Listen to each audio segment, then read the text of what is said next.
afinidades y por el rumbo que el pueblo mande. Latinidades, afinidades, que sepa el mundo, llega la patria grande. Llega la patria grande, un grito que se expande, el sable que se blande contra el blando y ese plan de dominación y fraude, sin traiciones que defrauden, puños que se cierran para que la convicción se guarde. Latinoamericano, cuestión geográfica, Latinoamérica hermano, integración empática frente a cotización, la concientización de la indignación hacia la digna acción en práctica. Latinidades, afinidades y por el rumbo el pueblo mande. Latinidades, afinidades, que sepa el mundo, llega la patria grande. La patria grande.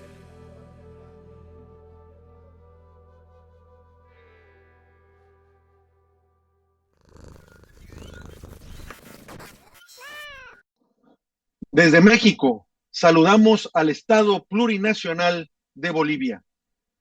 A quienes nos ven en esta emisión de Latinidades, desde el Estado de Nuevo León, les damos la bienvenida. Gracias por acompañarnos. Como saben, recién hubo un intento de golpe de Estado en Bolivia, otro más en la historia de este hermano país, y uno que se suma también a la historia trágica del continente latinoamericano. Para hablarnos de esto, nos acompaña un analista político internacional con quien hemos tenido oportunidad de charlar ya en ocasiones anteriores. Jean-Paul Guevara, gracias por estar aquí con nosotros de nuevo. No, un placer, Héctor. Un gusto nuevamente encontrarte y encontrarme con tu público.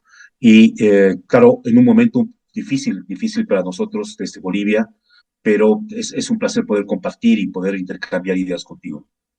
Pues te comento que cuando se empezó a ver en redes, sobre todo en redes sociales, que se estaba manifestando el presidente Luis Arce de una movilización no común de tropas hacia el Palacio de Gobierno, nos empezamos a preocupar y conforme fueron avanzando los acontecimientos, nos fuimos alarmando más y más. Yo empecé a mandar mensajes, te mandé a ti, a las gentes que conocía en Bolivia para que estuvieran, pues, cuando menos, saber que estaban con bien, que estuvieran ellos y los suyos en resguardo, y conforme vimos pasando las cosas, volvimos a sentir la misma pesadilla de siempre.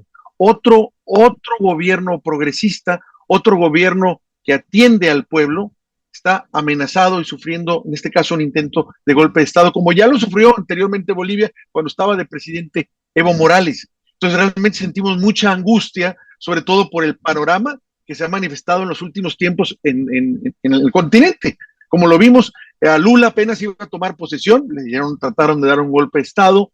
Vemos que en Bolivia no han dejado de ser esos intentos desde que vacaron, como dicen en Perú, a Evo, y luego ahora con el regreso de Luis Arce, se comentaba también de que había provincias ahí de Bolivia que estaban en estado de tensión constante, pugnando por una especie de revertir el orden que se ganó en urnas, y luego vemos el continente, el panorama del continente, y nos causa pues estupor, digo, lo que pasa en Ecuador, lo que pasa en Argentina, que no son golpes de Estado, sino parecen golpes de Estado desde ahí adentro, ahí sí, porque están desmantelando todo el Estado, cuando menos en Argentina y al parecer también en Ecuador, y sentimos mucha angustia, y luego cuando dijeron, bueno, ya se revirtió, descansamos, y dijimos, bueno, fue conjurado este golpe de Estado, pero también entendimos una cosa, que fue un golpe duro, que de alguna forma fracturó, no tumbó a este gobierno, pero lo fractura de alguna forma, lo pone, digamos que en el ring, no, ya no estás tan fuerte, digamos que ya te pegaron un golpe que te pudo haber noqueado, y te pueden, si no te recuperas rápido, te pueden noquear. Ahora sí que te dejo mi impresión, me interesa más la tuya que la mía. Jean-Paul, de cómo viviste tú los acontecimientos y qué es lo que está pasando, y sobre todo que tú estás ahí, tienes mucho más información que la que podamos tener nosotros desde afuera. No, pues, yendo por partes y con todo el contexto que tú ya has dado, ciertamente fue una sorpresa, ¿no? Yo creo que para la sociedad boliviana era algo que no estaba previsto. Hay que ser claros, digamos que dentro de los problemas que tenemos cotidianamente, y tenemos un conjunto de problemas este último tiempo, de las contradicciones internas que tenemos dentro de lo que se llama el proceso de cambio, estábamos más ensimismados tal vez o más atentos a lo que pasaba dentro de esta disputa de facciones que puede haber dentro del partido gobernante ahora, ¿no? Y entonces, pues nadie se esperaba una salida de este tipo, ¿no? A pesar de que habían algunas denuncias de un lado o de otro, de que podía haber salidas autoritarias, etcétera, etcétera, pero nadie tenía siquiera idea de ese escenario de tener tanquetas militares y militares tomando la plaza principal de La Paz, digamos, que es muy simbólica en el sentido de que es la sede de gobierno, ¿no? Entonces, esto fue algo no previsto, fue como un rayo a mediodía, en un día soleado, ¿no? Y todos nosotros nos sorprendimos y comenzamos a intercambiar, claro, frente a este evento. Y por lo que sabemos también, digamos, por suerte estaba reunido ahí el presidente, vicepresidente, el gabinete, etcétera. Y también se noticiaron y tuvieron que responder al problema. Ahora, frente a este hecho, digamos, ¿no? Las lecturas que comienzan a ver, me parece muy miope, muy mezquina la idea de pensar que en un autogolpe, ¿no? Porque es muy chiquita, digamos, es seguir en lo micro, ¿no? Seguir en las disputas internas pequeñas, que creo que más bien hay que darle la dimensión que tiene a este evento y además ver que es algo que todavía no ha acabado. O sea, es un levantamiento armado con intenciones de golpe de Estado que ha sido, digamos, uh, um, parado, ¿no? En ese sentido, si era un golpe de Estado inmediato, ha sido un fracaso, entre comillas, ¿no? Pero no ha acabado todavía, porque todavía queda por investigarse cómo se ha organizado esto. Cuando yo hablaba de miopía para hablar de autogolpes, es decir, un evento de este tipo, una acción de este tipo, no se prepara de un día para otro, no es una cosa simple. Solamente pensar en que ya hay un número importante de detenidos que son entre actores y cómplices del evento o autores intelectuales, les llaman también ahora. Eh, Pensar que esas personas tienen carreras profesionales dentro del ejército, de las Fuerzas Armadas de Bolivia de más de 30 años y de pronto todo eso queda perdido, ¿no? ¿Cuánto cuesta eso? ¿O qué estímulo tendría que tener yo para poder poner eso al aire, ¿no? Aún sin todavía tomar el tema tomar en cuenta de que toda esta gente va a terminar en la cárcel, ¿no? No es un evento así pequeño, no es casual, ¿no? Se tiene que tener un respaldo muy importante. Entonces, ¿qué respaldos habían detrás de esta acción? ¿No? Que ha puesto en juego eh, el gobierno y los derechos en el país, ¿no? Entonces, esto es algo grande. Y yo creo que estamos contentos, estamos felices de que esto se ha podido parar, este levantamiento, este alzamiento armado, pero eso no significa que tampoco podamos ahora ya quedarnos conformes y decir, qué bien, muy bien, es importante, la justicia está haciendo su trabajo, la fiscalía principalmente está haciendo las investigaciones para imputar, ya se ha calificado de terrorismo esta acción, ¿no es cierto? Por lo tanto, tiene una pena dentro del Código Penal, etcétera, etcétera, en Bolivia. Pero yo creo que no podemos limitar nuestra mirada a ese pedacito. Esto hay que verlo con un lente más amplio, hay que entender. Y tal vez una forma de entender, más allá de lo fenomenológico, de las acciones específicas, quién dijo en qué momento fue, ¿no? Si lo agarraron a uno o al otro después, o uno se había reunido antes con el otro. Creo que hay que mirarlo, qué es lo que nos está dejando este evento, entendiendo claramente que esto todavía es un proceso en curso, es algo que tiene que todavía resolverse y que no está totalmente resuelto. Pero en este contexto, entonces, yo creo que valdría la pena poder mirar un poco qué cosas nos han dejado. Y uno de los elementos primeros que tú lo has mencionado ya es este de la institucionalidad debilitada, ¿no? Por un lado, eso está clarísimo, en eso creo que hay una especie de consenso, digamos, todos hablan de lo mismo. Tenemos una institución debilitada frente a un evento que aún los mecanismos de control de inteligencia del Estado no pudieron preverlo y no pudieron verlo, ¿no? lo cual te muestra falencias y debilidades que quedan claras. Pero un otro elemento que tal vez también es voy a volver sobre el primero después, ¿no? Porque también me parece estratégico en una mirada posterior, pero también un otro elemento es que no estaba previsto antes del evento, es que ahí tenemos un nuevo actor, tenemos un nuevo elemento, un virus que entra a la sociedad ahora en este contexto, que es el virus de las salidas autoritarias y el fascismo, ¿no? Y esto yo creo que hay que entenderlo bien porque eh, no es, requiere de un análisis que no sea solamente eh, nacional. Si no vamos a entrar al tema global en este momento, por lo menos un tema regional, que es cómo están creciendo las opciones de derecha autoritaria en la región. También eso pasa en Europa, etcétera, pero no voy a acotarme a lo que es la región. Y ahí queda claro que este tipo de eventos, por lo menos en Bolivia, ha puesto un actor que no estaba antes en nuestro panorama político. Es el tema de una salida autoritaria, militarista, golpe, fascismo. ¿Sí? Eh, Estábamos en esta disputa política pequeña, tal vez importante, seguro, pero en lo estratégico, en lo histórico, pequeña, de disputas internas. Pero ahora tenemos ya el germen, el miedo a una salida autoritaria militar, ¿no? Yo digo, ¿cómo se pavimenta un camino hacia el fascismo, o sea, hacia las salidas autoritarias? Pues con eventos como este que hemos vivido. Es así como se va naturalizando la violencia.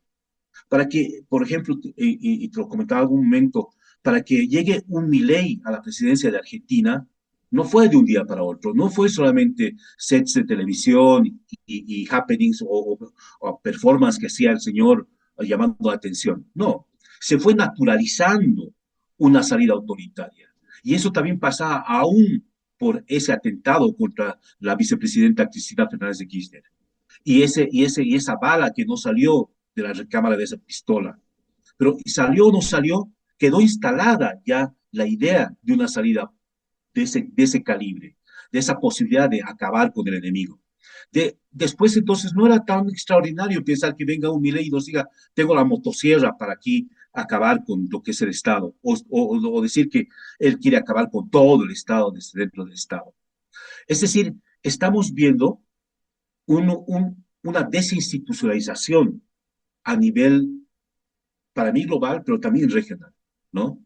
Es una desinstitucionalización que donde lo que no se pensaba que podía ocurrir, ocurre y deja abierto caminos a salidas autoritarias.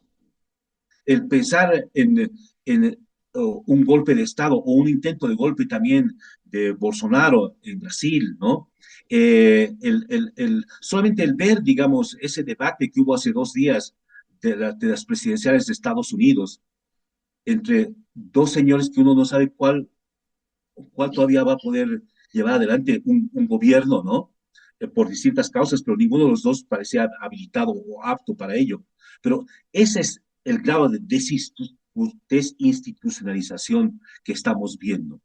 Y frente a esa desinstitucionalización a momentos buscada, comienzan a aparecer las salidas autoritarias, ¿no? Por lo que nos dices es muy duro y muy trágico, porque tu panorama, como bien dices, es internacional, regional, va más allá del evento puntual trágico que pasó en Bolivia, para extender que esto es algo que está pasando efectivamente en otras latitudes, especialmente en América Latina, y debemos entender que esto no necesariamente es algo casual, como bien dijiste, no es algo que pasó o alguien tuvo una ocurrencia y la hizo, sino que puede ser parte de una tendencia y también obviamente de un plan. Eso es lo que pudiera verse, porque por ejemplo vemos que cada vez la extrema derecha toma posiciones cada vez más fuertes en Europa. Se la están jugando, como bien sabes, allá en Francia, donde tú fuiste embajador, en España, en los niveles de Vox y de otro grupo que está por ahí, pues cada vez son más estridentes, y esa misma derecha busca colarse también aquí mismo en mi país, fue, digamos, callada con el aplastante triunfo de Claudia Sheinbaum este 2 de junio, pero no significa que quede inoperante y que quede afónica. Como sabemos, en algún momento dijo Cristina, está el partido del Partido Judicial, que ahora en México está pugnando para que no se reforme, pero también está el partido eclesiástico, que controlan ellos, el partido de los medios, el partido obviamente también de los militares, y aparte ellos como oligarquía tienen sus propios partidos de derecha, tienen otras formas de poder hacer ese cerco y de alguna forma poder tratar de seguir controlando las cosas, aunque oficialmente no ganen el poder, que es al que al final cuentas, de una u otra manera, es el que están buscando conseguir, como dices tú, incluso con una salida así autoritaria, que por desgracia lo único que hace es como que cuando ya se rompe una barrera así o se pasa una línea así, pues ya pueden seguir pasando. Ya nomás es hasta dónde avanzan más. Y eso es lo feo aquí. ¿Fue un intento? Sí, pero es como una ola que no pegó y puede venir otra ola más fuerte. Entonces hay que estar atentos a esto, muy atentos. Ciertamente, porque, digamos, es cierto, pueden no haber tenido éxito ahora, digamos, pero han dejado ya ese virus, han dejado esa puerta abierta, ¿no? Cerrarla no es solamente decir una defensa de la democracia, porque esa desinstitucionalización que estamos viendo no es más que el reflejo de un derrumbe, pues, de todas las narrativas, de los valores, del sentido que teníamos en, durante los últimos 2 o 3 siglos, ¿sí? Podemos ver desde el siglo XVIII que se instaura una forma de pensamiento de organización social, ¿no? Donde eran valores positivos, la ciudadanía, ¿no? Acompañada del individualismo, la democracia, acompañada con los partidos como su mecanismo para poder ejercerse, ¿no? El tema de los derechos, ¿no? Es decir, ha habido un conjunto de narrativas, valores, sentidos comunes que se han instaurado desde ya el siglo XVIII, donde aparece el Estado moderno, ¿no? El tema de acabar con las monarquías, etcétera, etcétera, que se está derrumbando. Y ahora todos esos valores ya no tienen ese sentido, ya se ha vaciado el contenido de lo que se hablaba de democracia, por ejemplo, el contenido que se tenía con ser de izquierdas, de derechas, ¿no? Eh, es importante, es interesante ver también el caso mexicano, cómo se va innovando el lenguaje y se comienza a hablar de un humanismo mexicano, porque no se habla de socialismos, ¿no? De liberalismos, no. Se habla de un humanismo o mexicano, ¿no? Se habla de una cuarta transformación, ¿sí? Es decir, porque nos está mostrando que no es suficiente el lenguaje que estaba instaurado. Por eso mismo, ya no es suficiente tampoco hablar de que tenemos que defender la democracia. Porque la democracia tal cual, de acuerdo a lo que nos muestran todas las encuestas, distintos informes de la región, cada vez está menos valorada por las nuevas generaciones, porque se la ha vaciado de contenido. Cuando digo que se vació de contenido de las izquierdas derechas, es cuando los partidos de izquierda comenzaron a actuar como los partidos de derecha, a cumplir sus programas de los partidos de derecha. Entonces ya no tenía mucho sentido por cuál ibas a elegir tú, a no ser que vayas a transformar esas realidades como lo estamos haciendo en Bolivia. Nuestra propuesta de construir un Estado plurinacional, de lograr esta revolución democrático-cultural, ¿no? Sigue siendo un desafío pendiente sobre el cual tenemos que avanzar. Pero eso no es queriendo recuperar, revalorar, digamos, esa narrativa antigua que ya nadie la respeta. A nadie le importa, digamos, ahora, cualquiera puede agarrar y decir, bueno, podemos hacer un golpe, tal vez podemos hacer con los militares, ¿no? O los seguidores de Trump pueden ir y tomar el Capitolio pensando que así van a impedir que entre el presidente que había sido electo con sus reglas, ¿no? Ya no importa mucho. Como tú dices, el partido judicial tiene más incidencia, tiene más poder real que los partidos políticos o las representaciones políticas de las organizaciones sociales, ¿no? El partido judicial en Argentina lo vemos, en Chile, ¿no? Lo propio que está pasando en México, y de ahí la necesidad de los ajustes y a la constitución que quiere llevar adelante, ¿no? Pero así también el conservadurismo de la iglesia, que aprovecha también para recuperar, así también, digamos, en Bolivia comienza a recuperar y a levantar cabeza una derecha, unos partidos de derecha que estaban pues venidos a menos, y más todavía los militares después de su ingrata experiencia del 2019, ese golpe de Estado, que fue revertido por la gente, ¿no? Por el pueblo. En menos de un año ya habíamos podido recuperar, digamos, otra vuelta al cauce constitucional democrático que teníamos. Entonces, yo creo que también eso nos lleva a pensar en que es momento ya de ver, de construir nuevas narrativas, de construir un nuevo sistema de valores, ¿no? No podemos seguir dando vueltas sobre lo mismo, ¿no? Que nos van a llevar a las mismas contradicciones, donde además, a nivel global, ¿no? A nivel planetario, ya no se respetan esas reglas que se habían puesto y se dijeron que era un orden internacional basado en reglas. Las guerras que tenemos en este momento, ¿no? Nos muestran la inoperancia de las Naciones Unidas. No importa cuántas resoluciones saquen Naciones Unidas para parar ese genocidio que se está llevando adelante en Palestina. No, no le hacen caso. Simplemente es como si fuera un solo de bandera. ¿Cuántas resoluciones no se han sacado año tras año en contra del bloqueo de Estados Unidos a Cuba? No ha funcionado.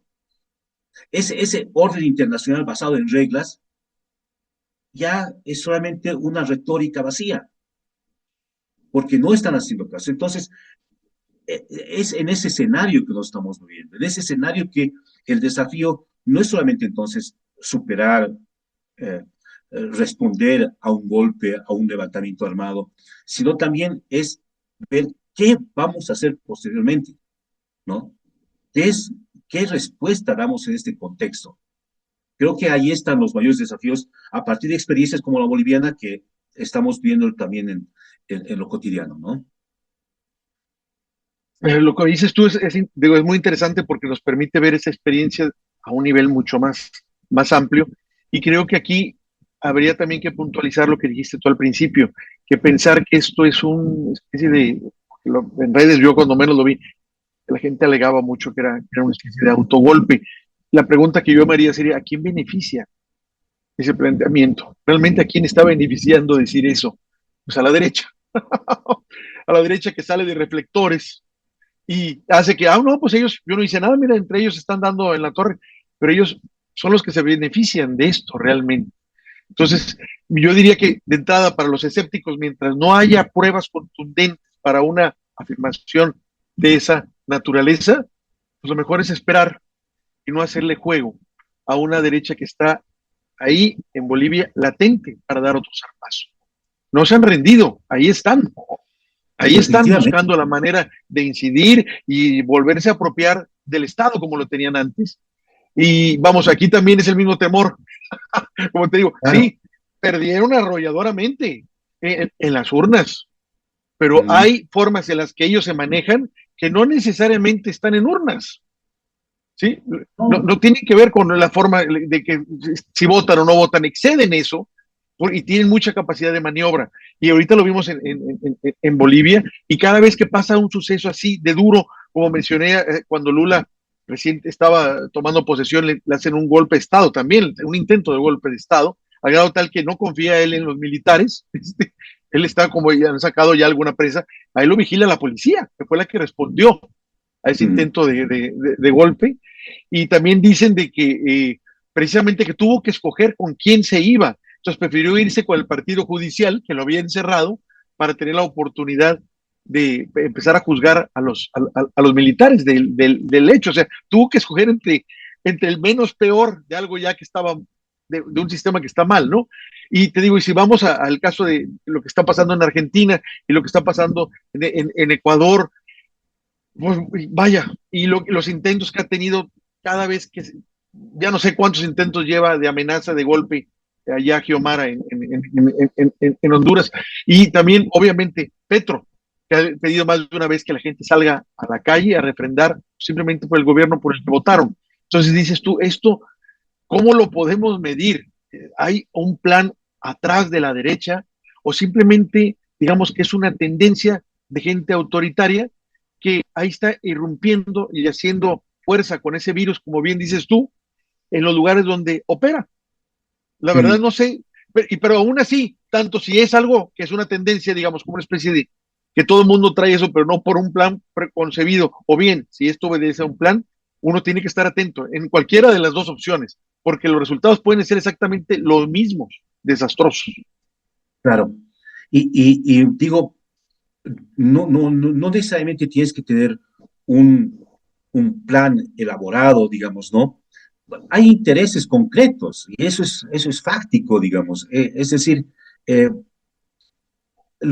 y se explicitan en muchas veces, está en la prensa, los intereses que se tiene desde el norte sobre los recursos que tenemos en Bolivia, no tendrían que obligarnos a no tener una mirada provinciana de pensar solamente en nuestro país y en los países y en la región de América Latina. Es decir, eh, el tema del litio en Bolivia sigue siendo un factor de desestabilización de la política interna.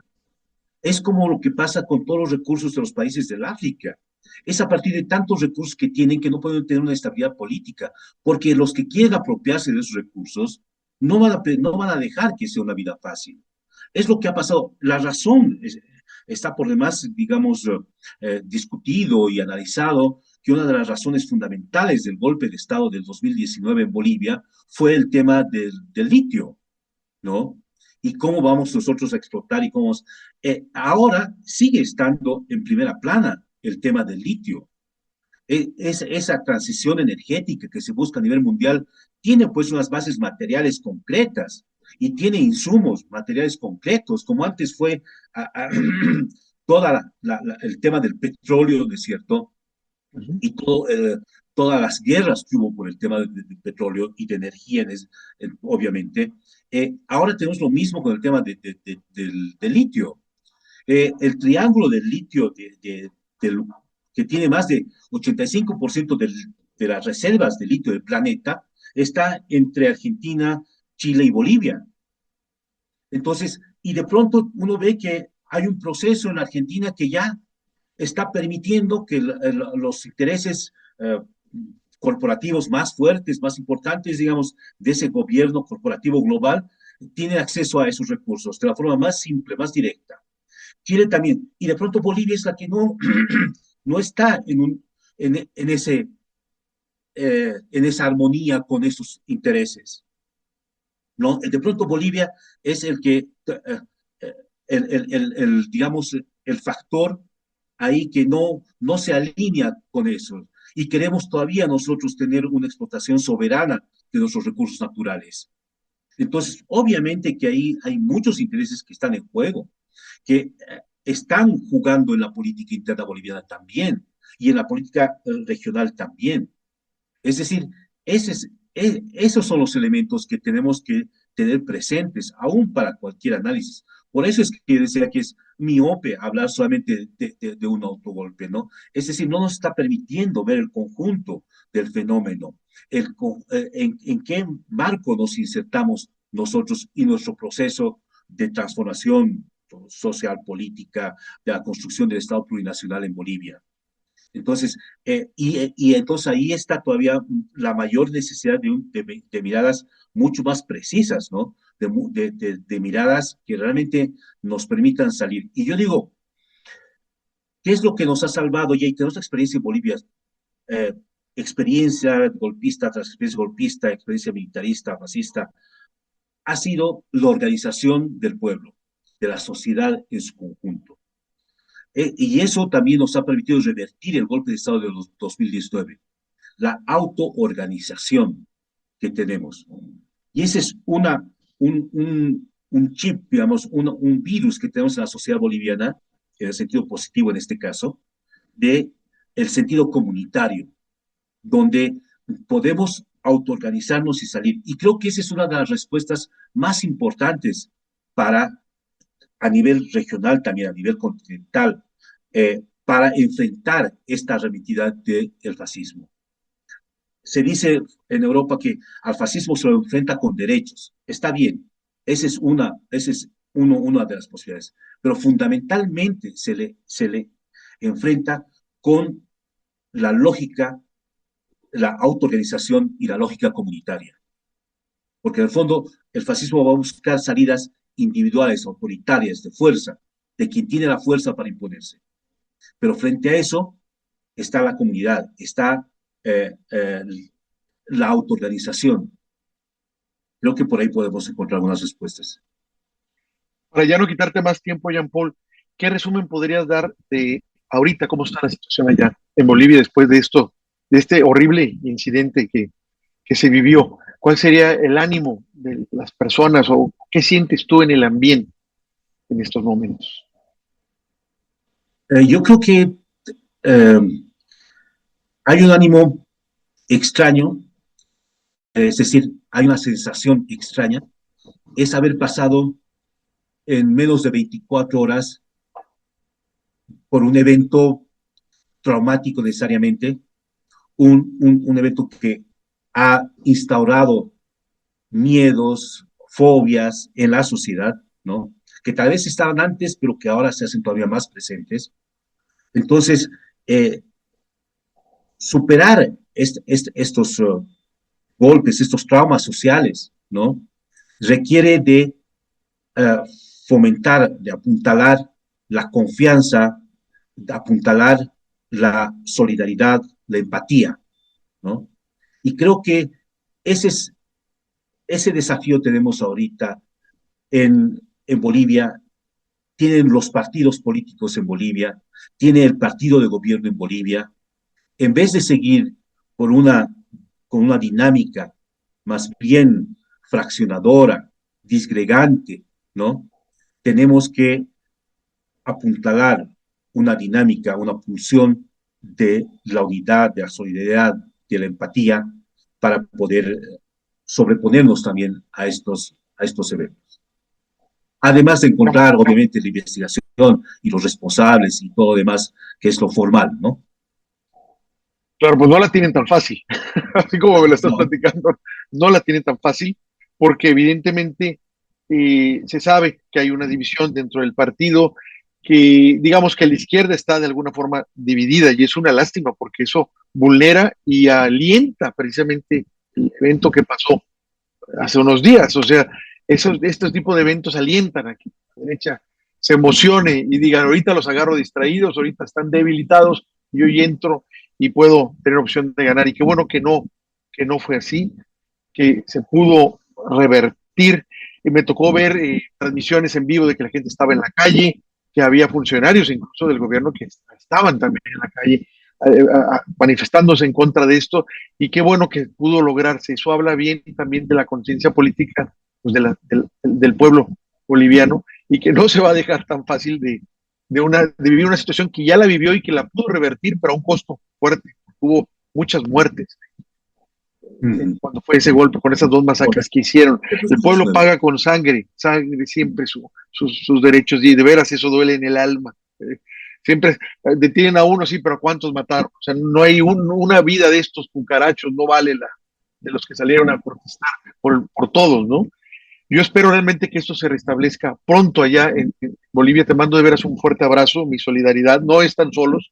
Toda América Latina vigila, todos somos Latinoamérica hermanos y vigilamos lo que está pasando ahí, porque sabemos que lo que pasa en Bolivia no nos es ajeno, también puede pasar acá. Y aquí estamos, o sea, para tratar de apoyarnos solidariamente en esto. Y esperemos realmente que, como dices tú, esas divisiones se acaben por un bien mayor, fundamental. Bolivia, el que Bolivia sea para todos y no para un grupito, para una oligarquía. Que eso fue un ejemplo que se ha dado en Bolivia de unas décadas para acá, y que ahora tratamos de seguir aquí en México con no, esa misma tesitura. correcto. Gracias, Héctor, por tus palabras. Y yo creo que lo que dices es cierto. Aquí todos estamos en el mismo barco, por decirlo de esa forma. Estamos en la misma región y tenemos que también aprender las lecciones de lo que pasa en un país o en otro. Así como es tan importante como están llevando adelante ustedes ese proceso de lo que llamaron cuarta transformación, así también es importante poder entender cómo esa derecha, cómo esos intereses corporativos globales están al acecho de acabar con este tipo de procesos.